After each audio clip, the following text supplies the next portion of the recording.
நானே சொல்லுவேன், குகன்கிட்டையும் கூட சொன்னேன், எதுக்கு இவ்வளவு செலவு பண்ணிட்டு இருக்காரு? பொதுவாக வந்து நடிகர்கள் வந்து என்னப்பா ப்ரொடியூசர் சரியாகவே செலவு பண்ண மாட்டேங்கிறாருன்னு நினைப்போம்.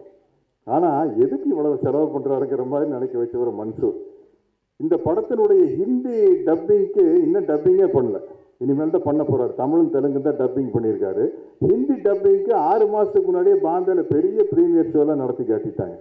அப்படிப்பட்ட ஒரு தயாரிப்பாளர் இந்த கதைக்கு கிடைச்சது ரொம்ப முக்கியம். ஏன்னா வந்து இது வாயில் வடை சுடுற கதை இல்லை, இது வந்து விஷுவலாக வடை சுடுற கதை. அதனால் அதுக்கு ஒரு தயாரிப்பாளர் ரொம்ப முக்கியம். எந்த நிகழ்ச்சியாக இருந்தாலும் நம்ம இயக்குனர் சங்க தலைவர் ஆர்வி உதயகுமார் வர்றது எனக்கு ரொம்ப மகிழ்ச்சியாக இருக்குது. ஏன்னா அது வந்து ஒரு சங்கத்துக்கு தலைவராக இருந்தால் அதை எடுத்து நடத்துறதுல வந்து சலிப்பே வரக்கூடாது. அந்த சலிப்பு உங்களுக்கு வரவே இல்லை. நீங்கள் என்ன, உங்களோட நான் புரியவானம் படத்தில் ஒர்க் பண்ணிக்கிறேன். எத்தனை படம், புரியவானம் படத்தில் சிவாஜி சார் வேறு இருக்கார். சிவாஜி சார் வந்து அவ்வளோ பெரிய நடிகர். உதயகுமார் வந்து அப்போ சின்ன பையன் இல்லையா, 30 வருஷத்துக்கு மேலே ஆச்சா. புரியவானம் வந்து ஒவ்வொரு தடவையும் வந்து சிவாஜி சார் கேட்பார், கரெக்டாக நடிச்சேனாப்பா அப்படி. அவர் அப்படியே கூச்சப்படுவார் உதயகுமார் சார், என்னப்பா இவ்வளோ பெரிய நடிகர். அவர் அப்போ தான் நானும் அவரும் ஒரே காலேஜ் ஜூனியர்.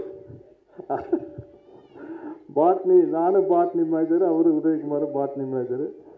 அந்த மாதிரி நடந்த விஷயங்கள். ஏதாவது என்னுடைய நண்பர் விஜயகாந்துக்கு எத்தனையோ பாட்டுகள் இருக்குது.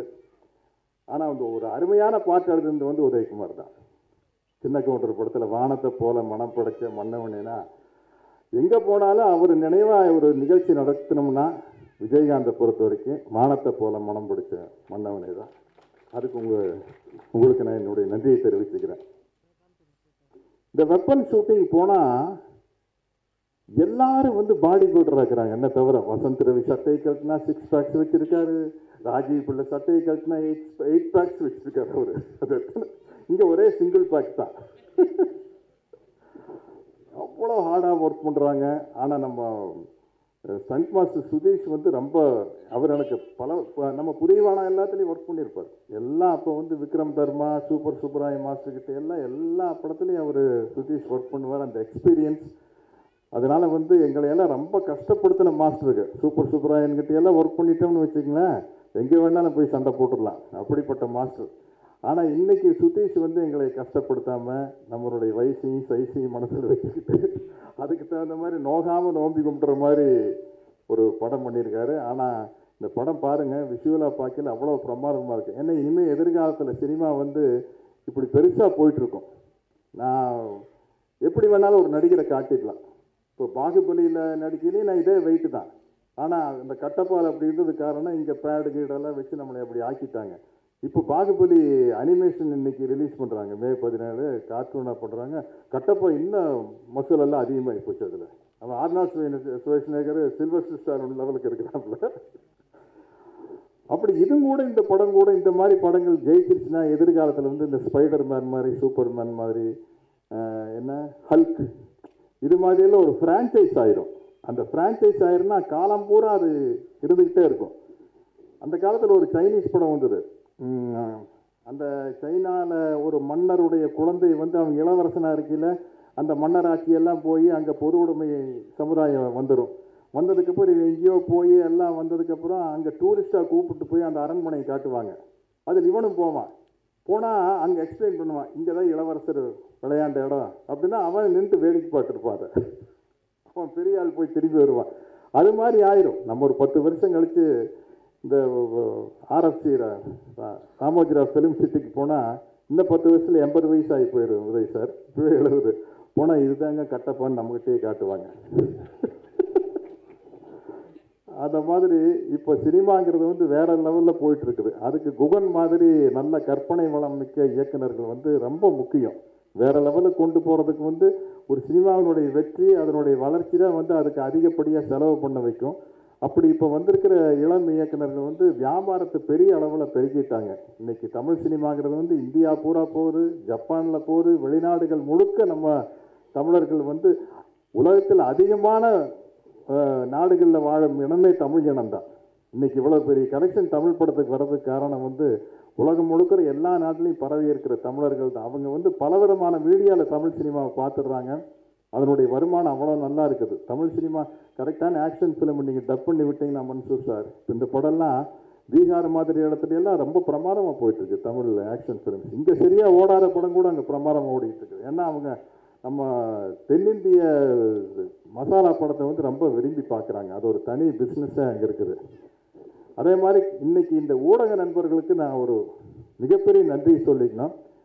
நான் வந்து உங்களை கேட்டுக்கிறேன், இந்த படத்தை எப்படியாச்சு நல்லபடியாக விமர்சனம் எழுதி, இல்லை நல்லா இருந்தால் நல்லா எழுதுங்க, நல்லா இல்லைன்னா குறைகளை சுட்டி காட்டுங்க. அப்போ தான் வந்து ஒரு மனிதனுக்கிட்ட இருக்கிற குறைகளை சொல்லும்போதும் நிறைகளையும் குறைகளையும் சொல்லும்போது தான் அது நல்லா ஒரு இடத்துக்கு நம்மளுடைய தவறுகளை திருத்திட்டு போக முடியும்.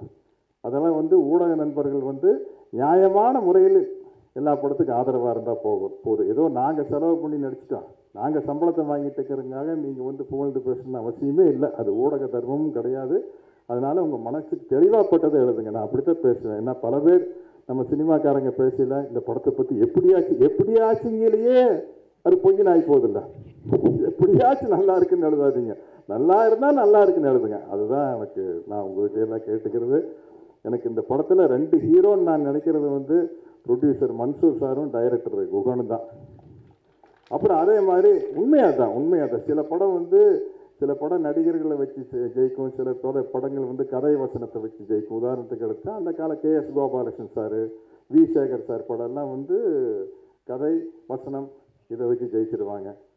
ஆனால் இன்னைக்கு இந்த படம் வந்து இது டெக்னிக்கலை ஜெயிக்குன்னா இந்த படத்தினுடைய ஆர்ட் டைரக்டர் CG ஒர்க் பண்ணவர், அந்த AI ஒர்க் பண்ணவர், இந்த படம் எப்படி வரும்னு எப்படி வந்திருக்குன்னு எனக்கே வந்து படம் பார்த்ததுக்கப்புறம் தான் கண்டுபிடிக்க முடியும். ஏன்னா நான் எப்போவுமே சொல்லுவேன், மக்கள் திலம் எம்ஜிஆர் காலத்தில், நடிகர் திலம் சிவாஜி சார் காலத்தில் 75% கதை, 25% மேக்கிங். அதுக்கப்புறம் எங்கள் காலத்தில் நான் விஜயகாந்த் சார் நடிக்கலாம் 50-50 ஆகி போச்சு. இப்போ உதயகுமார் சார் மாதிரி ஆளுங்க, பி வாசு, மணிவண்ணெல்லாம் வந்து கதை சொல்லல, இந்த இடத்துல சிரிப்பாங்க. கவுண்டமணி செந்தில் காமெடி வச்சு சொல்லுவீங்க, இந்த இடத்துல சிரிப்பாங்க, இந்த இடத்துல அழுவாங்க, இந்த இடத்துல கைதட்டுவாங்கன்னு கதை கேட்கறது தெரியும். ஆனால் இப்போ அப்படி கதை கேட்டு டிசைட் பண்ண முடியாது. இப்போ எல்லாம் ஃபஸ்ட் காப்பி வரும்போது தான் ஒரு படம் இப்படி இருக்கும் அப்படிங்கிற மாதிரி ஆயிட்டு வருது சினிமா. அது ஒரு நல்ல ஆரோக்கியமான விஷயம்தான். ஏன்னா டெக்னிக்கலாக வளர்ந்துட்டு வரும்போது உலக சினிமாவோட நம்ம போட்டி போட முடியும். இல்லைன்னா நம்ம இங்கிலீஷ் படத்தை பாருங்கன்னு பேசிட்டு இருப்போம். இன்றைக்கி அதை முறியடிச்சிட்டோமே, ராஜமௌழி மாதிரி ஆட்கள் வந்து அதை முறியடிச்சிட்டாங்க இல்லையா. அதனால் எதிர்காலத்தில் குகனும் இந்த மாதிரி ஏன்னா அவருடைய ஆசையே இதில் இப்படி தான் இருக்குது, குடும்ப கதையை விட இந்த மாதிரி விஷயத்தில் தான் இருக்குது.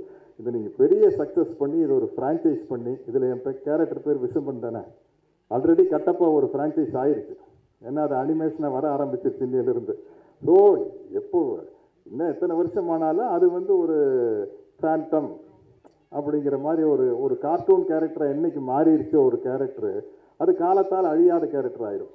அப்படி இந்த படத்தில் என்னோடய கேரக்டர் விசம்பன், அதுவும் விசம்பன் தானே பேர், அதுவும் வந்து ஒரு காலத்தால் அழியாத ஒரு அனிமேஷனாக ஒரு கார்ட்டூனாக வந்து நினச்சி நிற்கணும் அப்படின்னு ஆசைப்படுறேன், வாழ்த்துறேன். இப்படிப்பட்ட ஒரு படத்தில் நடிப்பதற்கு வாய்ப்பு கொடுத்த அத்தனை பேருக்கு என்னுடைய நன்றியை தெரிவிச்சுக்கிறேன். நன்றி, வணக்கம்.